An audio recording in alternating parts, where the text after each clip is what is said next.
शाम का समय था। घर के दरवाजे खुले थे, लेकिन माहौल भारी था। राहुल जैसे ही ऑफिस से घर आया, उसे तुरंत महसूस हुआ आज कुछ ठीक नहीं है। माँ रो रही थी, पापा गुस्से में थे, उनकी आंखें लाल थीं और रीमा एक कोने में चुप खड़ी थी।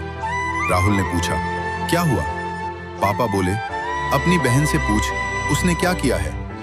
राहुल ने रीमा की तरफ देखा। क्या हुआ रीमा? रीमा की आंखों में आंसू थे।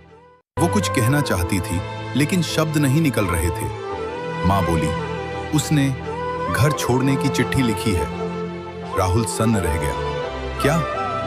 पापा ने कहा, चिट्ठी वहीं रखी है, पढ़ ले, सब समझ आ जाएगा। लेकिन उस वक्त राहुल ने चिट्ठी नहीं उठाई। उसकी नजर सिर्फ रीमा पर थी और उस पल की खामोशी पर रीमा धीरे से बोली, भैया, मैंने कुछ नहीं किया।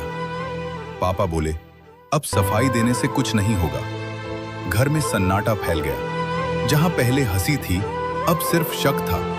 राहुल भी उलझ गया। उसे समझ नहीं आ रहा था सच क्या है। 3 दिन बीत गए। घर में कोई किसी से ठीक से बात नहीं करता।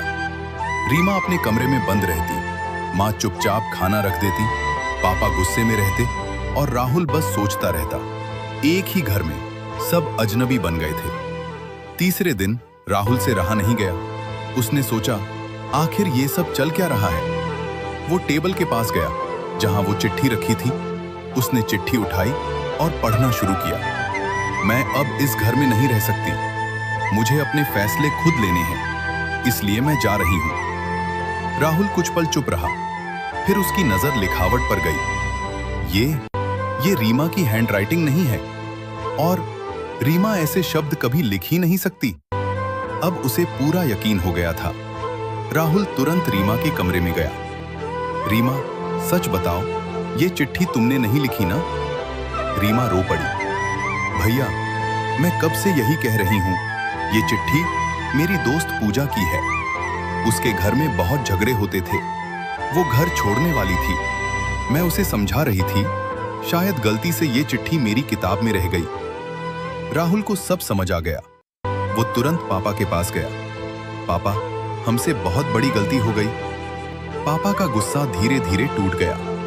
माँ फिर रोने लगी। पापा रीमा के पास आए। बेटा, हमें माफ कर दे। रीमा बोली, मैं तो बस चाहती थी आप मेरी बात सुन लेते। अगले ही पल पूरा परिवार एक दूसरे से लिपट कर रो रहा था। उस दिन एक बात सबको समझ आ गई। गलतफहमी से बड़ा कोई जहर नहीं और भरोसे से बड़ी कोई दवा नहीं। और उस दिन के बाद उस घर में फैसला नहीं, पहले बात होती थी।